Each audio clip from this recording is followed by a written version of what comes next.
The transformation of the Philippine Navy from the days of the Jacinto-class corvettes to the modern Jose Rizal-class frigates is more than just a change of ships.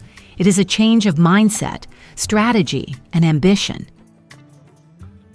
For decades, the Philippines maintained a fleet largely built around aging hand-me-downs, vessels that were suitable for constabulary duties but ill-suited for the realities of modern naval warfare.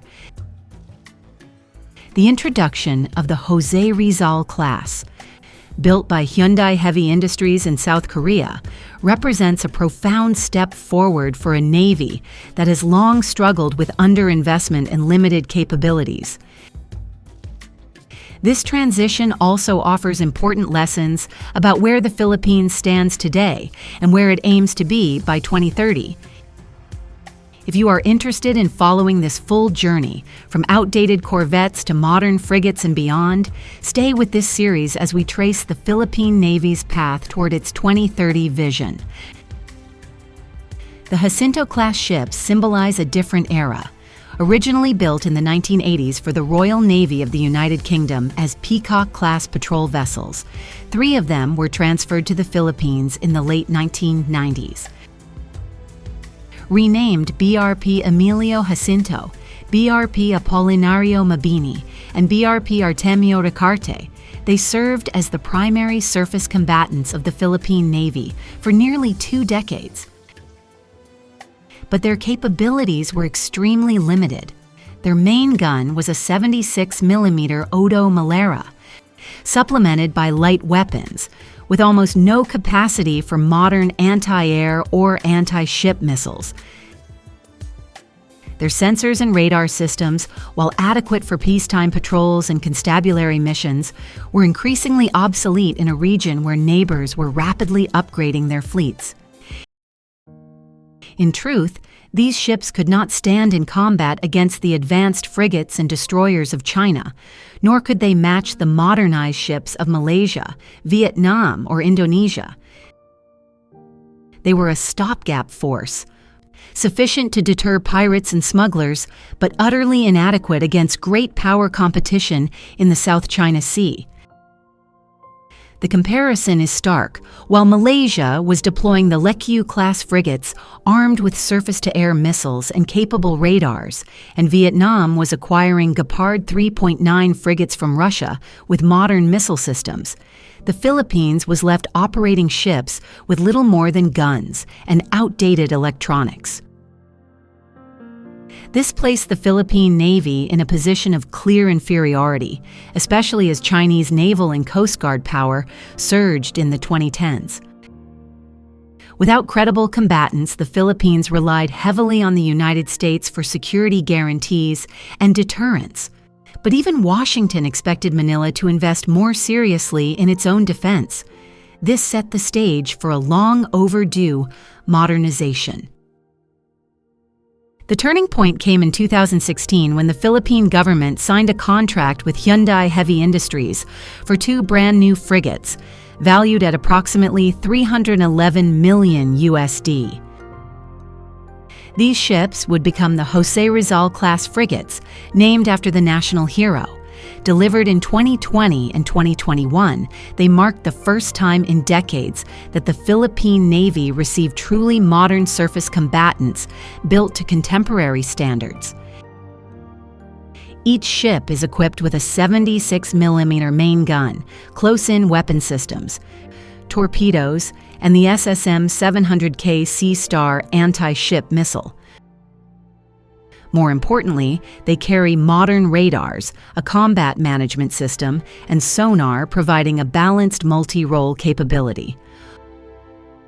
Although delivered in a somewhat fitted for but not with configuration, with space for a vertical launch system in the future, they offer a platform that can be upgraded as budgets allow. The significance of the Jose Rizal-class goes beyond the technical specifications. For the first time, The Philippine Navy could field ships that were not simply symbolic, but genuinely capable of contributing to deterrence and defense in the South China Sea. They could patrol far from home waters, integrate into exercises such as Carrot and Rimpak, and stand alongside allies in combined operations. This raised the Navy's profile, strengthened alliance credibility, and gave Manila a tool to signal resolve. The contrast with the Jacinto-class could not be sharper. From coastal patrol ships designed in the 1980s to modern frigates capable of networked warfare in the 2020s. The Philippines was no longer just patrolling. It was beginning to build a force that could fight if necessary. At the same time, one must be realistic about limitations. Compared to the Chinese-type 054A frigates, which carry 32 vertical launch cells and advanced sensors, the Jose Rizal-class is modest. Against Vietnam's Guépard frigates, it is competitive, but Manila has only 2 frigates in total, while Hanoi has 4. Malaysia's Jacinto-class, although older, still fields surface-to-air missiles, something the Jose Rizal-class lacks in its baseline form. Thus, while these ships represent progress, they are only the beginning of a much longer modernization journey. Gathering this data and presenting these comparisons requires effort and careful research. If you find value in these insights, consider supporting this channel to help sustain further analysis. From this experience, 3 lessons can be drawn. First, the Philippines cannot rely forever on second-hand ships. While cheap, they perpetuate weakness and dependence.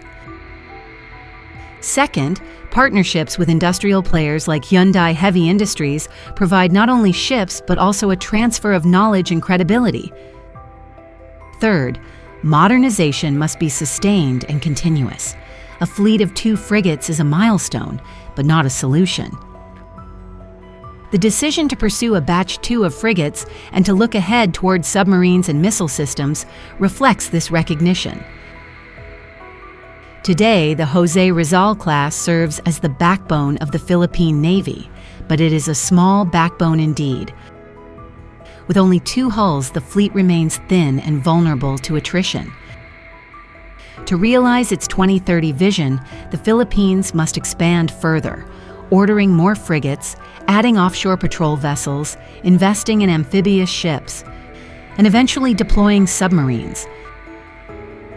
The Jose Rizal-class shows what is possible, but also highlights what is still lacking.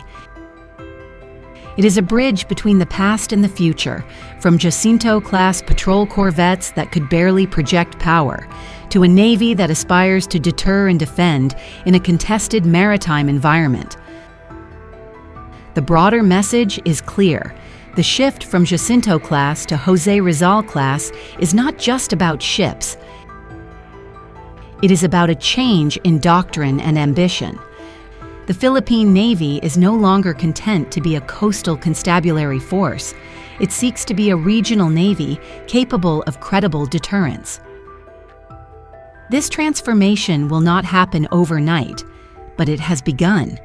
If you want to continue following the journey through Batch 2 frigates, new offshore patrol vessels, submarines, and BrahMos missiles, make sure to like and subscribe so we can walk together through the entire story of the Philippine Navy's path to 2030.